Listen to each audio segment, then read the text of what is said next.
At her shows, she's had kids show her the scars on their wrists. She knows what it's like to be a Christian wrapped in a goth package. That's right, we got Eowyn today on The Revolution.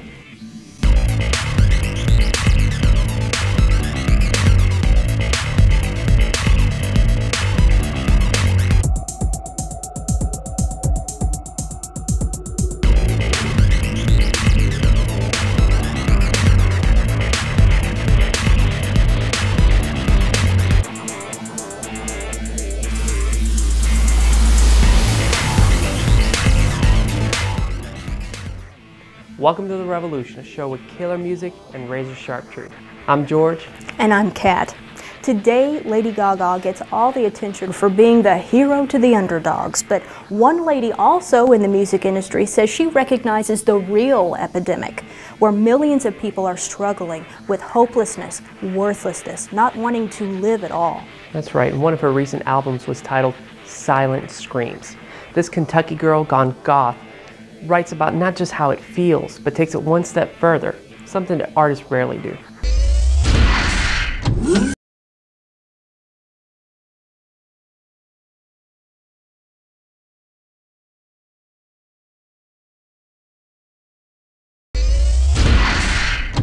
Her missionary parents loved the books Lord of the Rings so much that they named their daughter Eowyn after the warrior character who killed the villain, saved her people, and then led them into an era of peace, which is pretty profound because artist Eowyn is kind of doing the same thing.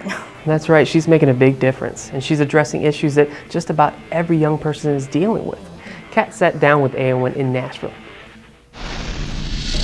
I started at 5 in the Kentucky? church. Yes, in the church, and have been doing it ever since then. I was a worship leader at age 20, and so I've kind of done it all on this, on the scale, and kind of kept moving more and more towards rock, though.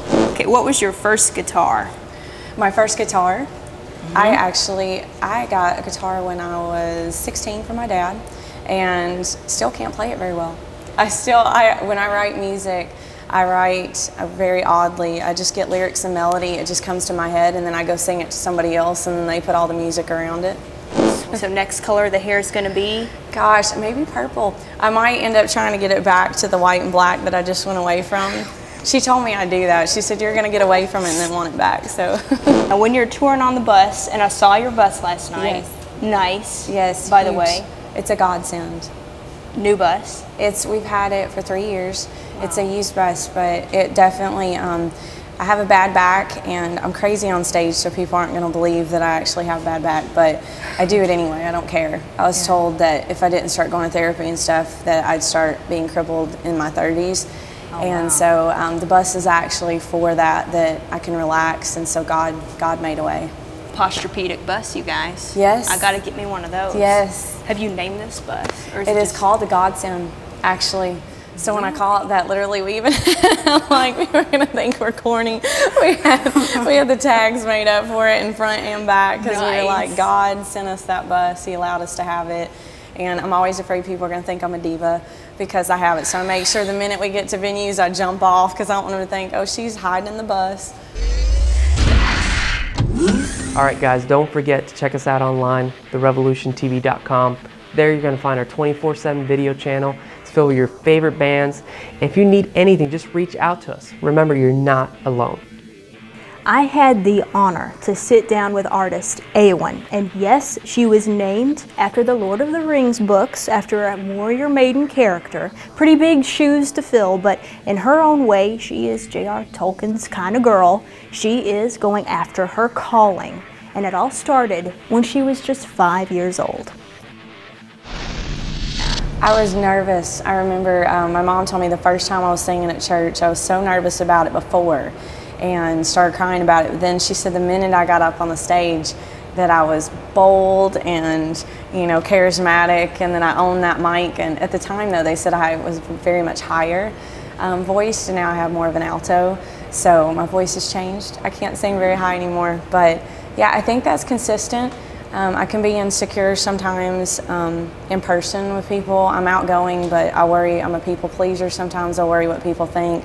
Constantly think, oh, they don't like me, or if there's a certain look, I get worried. But then the minute I get on stage, hard to believe, though. I own it. Like, I feel that that's my arena, and I have this, and I'm confident up there. Amen. Amen. Well, talk about calling, too. How do you put that on? How do you own a calling? Well, at the age of 19, I remember that I was at a youth group thing, and the youth minister at the time was like, if you feel called into ministry, stand up. And I stood up, and I just knew that he was saying, what are you good at? Like, what's God, like, just really called you to do? And I remember thinking, all I can think of is singing. Like, when I wake up, like, going to those kids and ministering, and every time I get on stage, they listen. And so I was like, you know, in person, it's sometimes hard when they don't, you know who you are, to actually go up to a random person. But when they think, oh, you know, I need to talk to her, I've heard her on the radio, they actually listen to you. So my whole reason for doing this, honestly, isn't because of fame. It's just to get out there to those kids. Like, they pull at my heart, they break my heart when I hear their stories, and I just want to go wherever they are.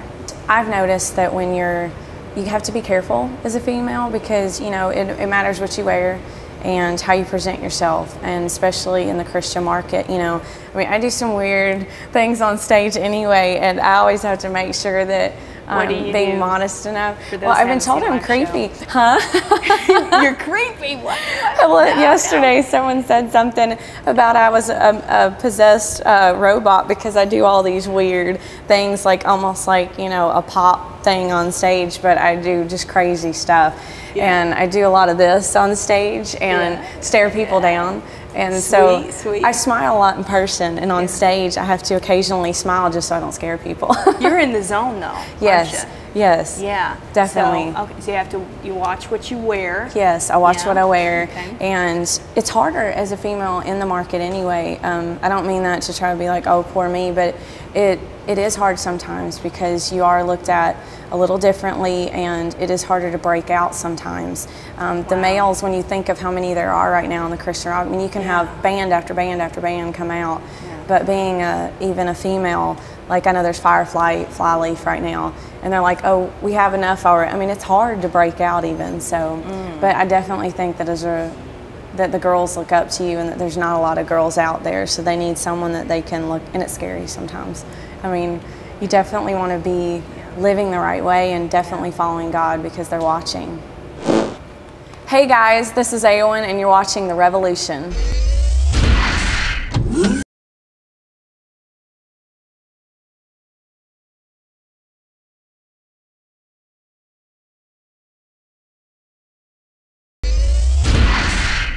Well, the world's way of beauty is very superficial sometimes.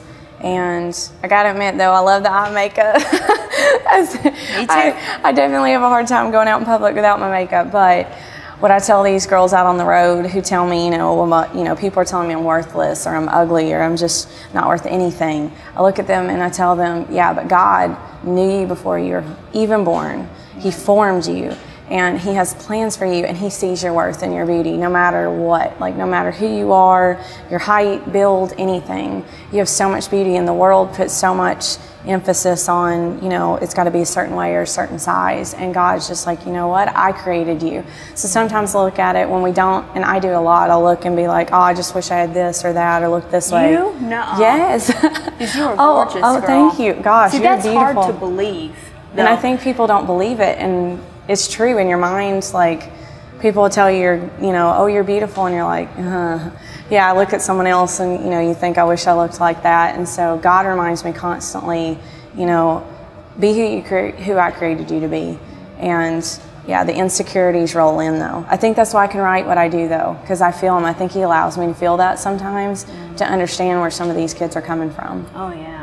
Well, how do you rebuild something that's been stripped so badly, though? I mean, I think that today's generation, there's a total lack of identity. Yes. So how would you suggest that these kids go to the Word and rebuild?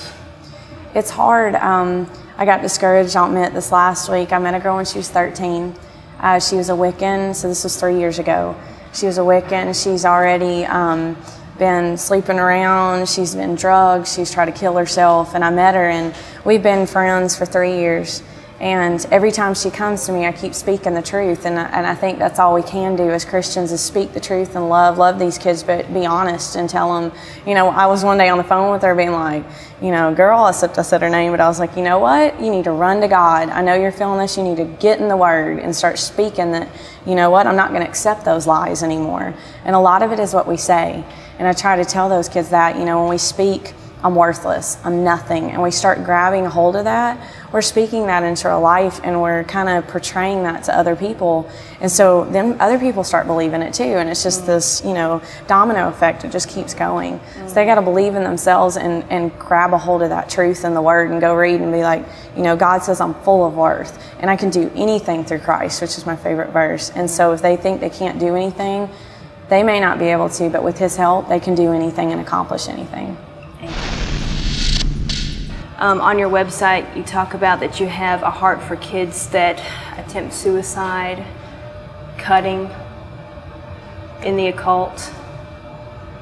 What is this about? Is this an epidemic? It's scary.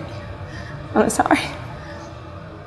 When I think about these kids, they'll come and they'll show you their scars up and down their arms. And one little girl this last week, 15, told me that, hey, I did everything He told me to do, and I'm still being, you know, in chaos. I still feel this, and I'm hearing these lies, and my mom's telling me I'm nothing. And I started crying reading it, and she had tried to kill herself a couple weeks ago. She wrote me this email and said, you know, Eowyn, this is the last time you're ever going to hear from me. And I just started bawling. I was like, I don't understand, you know, why it's come to this, but there's so many kids out there that they just don't feel that they're worth anything, and that no one understands. And that's kind of what Silent Screams is about. God told me, go to these kids and tell them, start screaming out, maybe not literally screaming, but running to Him, running to others for help, because they're afraid that what people are going to think of them. So they can't be silent anymore. They have to run for help. If anybody is out there, and today, as you heard us talk, if you're one of those people, whether it can even be an adult, I say youth all the time, but I've had many adults write me as well and say, hey, that's me. And if that's you and you just have hopelessness in your life and you just don't feel God right now, let me encourage you, He has not forsaken you. He has never left you. You know, at times I don't feel Him too, but He is there, I promise, and He will never let you down. You're full of worth. You have beauty in His eyes, so please run to Him today. That heavy, hopeless, oppressive feeling that we all sometimes experience is nothing but bait from Satan. Yes, there is a hell, there is a heaven. There's an enemy that is vying for your soul to keep you in torment and chaos here on earth. And then there's a God who wants to set you free so that you can truly live like a warrior. And that's what Eowyn was discussing. She is praying for you and challenging you to get up off of the floor and to ask the Lord for help. Or you can reach out to us at therevolutiontv.com, because we have been there. Personally, I can say I have. And Jesus Christ is the restorer. He can radically heal you, touch you, and make you free. That's right. You know, Jesus came to set the captives free. And today we see too many people just captive with drugs and alcohol, but not just that, with depression and defeat. And God came to give us victory. You know, our son, we named him Victor. And we see him and he's just full of joy. He just has no care in the world. And that's what God said. He said that He wanted us to have the faith of a little child, where we could just rely that our God in heaven is going to take care of everything, all our needs. Now, it might not be what we want, but it's what we need. And it starts by having a real relationship with Jesus. And we challenge you to find out what a real relationship with Jesus is all about. If you have any questions, reach out to us, therevolutiontv.com. You know, reach out, we'll reach right back. Remember, you're not alone. He is the restorer of the broken souls. Thank you guys so much for watching. We love you all. If God be for us, who can stand against us?